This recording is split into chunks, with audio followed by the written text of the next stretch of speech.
The reason why others are getting promoted and you are left behind is not your performance. According to a study by Workforce Software, 43% of employees don't feel valued no matter how hard they work. If you are a software engineer and you are in this situation, let me tell you that the solution is not to work more hours. The solution has to do with your mindset. My name is Miguel, I'm a mathematician and I've been working in tech for the past 4 years. I work all over the world in Europe or India, and I work in different industries like data or aerospace. I guarantee you that no matter which kind of software engineer you are, if you apply the 3 changes of mindset that I'm going to show you in this video, your career will skyrocket. First, engineers get paid based on how hard are the problems that they solve, not on how many hours they work. Let's compare 2 kinds of software engineers.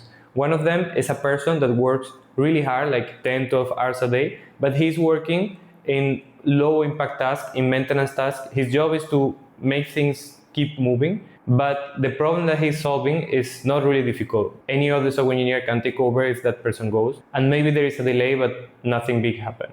The second person is a software engineer that doesn't work that many hours. He works at a not really predictable pace. Sometimes he works more time, sometimes he doesn't work that much time. But he's really good technically. When there is a real problem that no one knows how to solve, he's the one who takes over, takes the responsibility and fixes it quickly. Now tell me who's more difficult to replace. The difference between these 2 engineers is actually mindset. I'm sure you felt uncomfortable the first time you started working as a software engineer. That moment when you reach a company and everyone feels that they know what they are doing.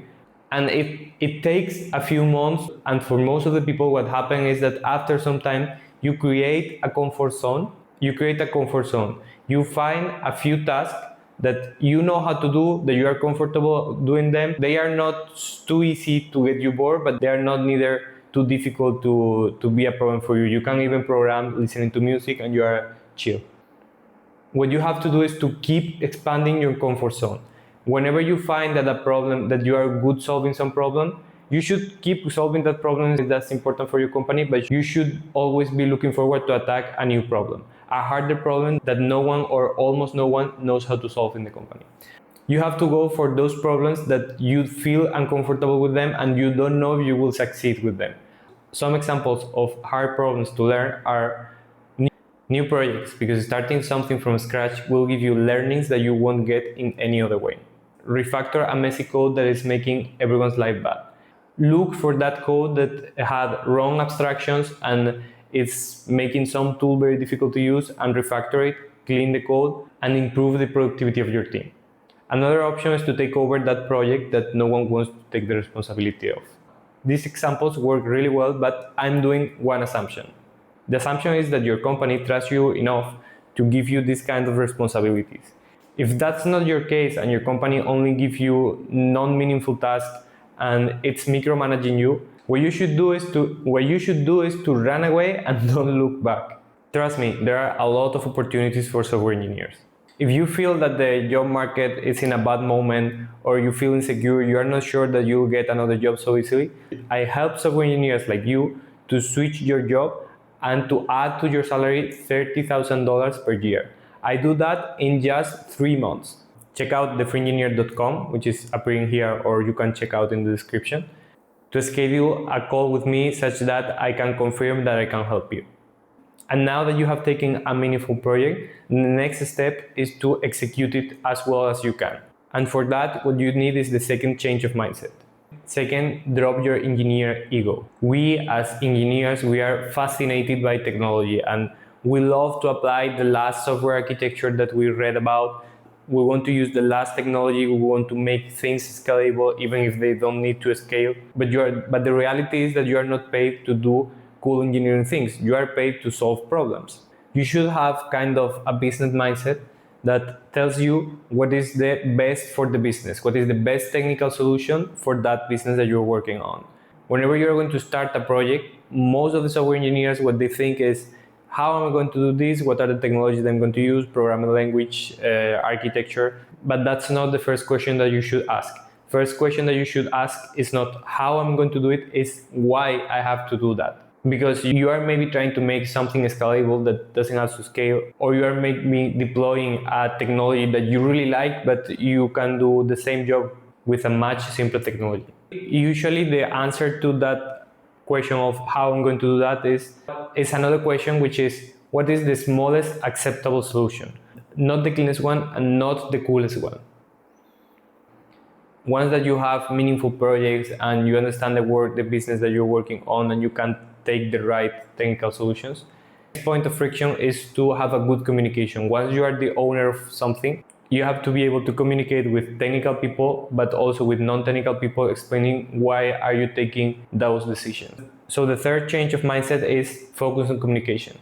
It doesn't mind if you work with non-technical people or you report to technical people. If you really are the owner of your project, you should not have to give a lot of details of the technical side to the people who need inputs from you. They should be able to get the information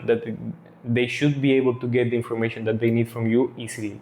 This ability of explaining what you are doing or why some project is getting delayed without going into the details makes the difference between being seen as a person that seems to be lost and a person who's a really good professional that knows where you are going, and your managers and your technical leaders have the confidence that you will succeed.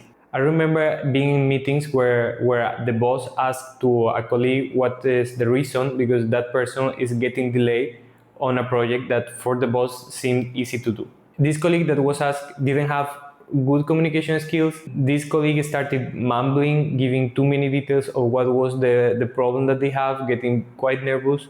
The boss was starting to get angry because he was not able to see what was the problem, why that thing was getting delayed. By chance, I had spoken with that colleague before, and I knew what was the problem, and I knew that the project was getting delayed because of a good reason. So I just say to the boss, I explained in a few words, a few sentences, and he got it and he said, oh, okay, yeah, makes sense. I don't remember what was the real technical problem, but the point is, just by the way you communicate, you can be trusted as a good professional, or starting to be really micromanaged because people feel that you drift all the time. The point here is that we humans are animals, and we are guided by our feelings because it's the best tool that evolution has given us to decide who's the person who we can trust on or we cannot. This point of communication is especially important if you are job searching. Job search, it's all about marketing, and having a poor communication on a job interview, it's like paying a tax. It's the tax that you pay because the ideas that you have in your mind are very difficult to move to the head of other people. You can think on this like Amazon. When you buy something on Amazon, they give you the opportunity of paying more to get your delivery faster. This is the same thing. Companies pay more to the people who are able to generate great ideas, but also to communicate the ideas such that they can share these ideas and they can execute faster. As a last point, remember that if you are a software engineer and you are struggling with your job search, or you just want to ensure that the next job is going to give you at least $30,000 more per year than your previous job, and you want to get that just in 3 months, check out thefreeengineer.com. The link is on the description. From there, you can book a call with me to ensure that I can help you. Bye.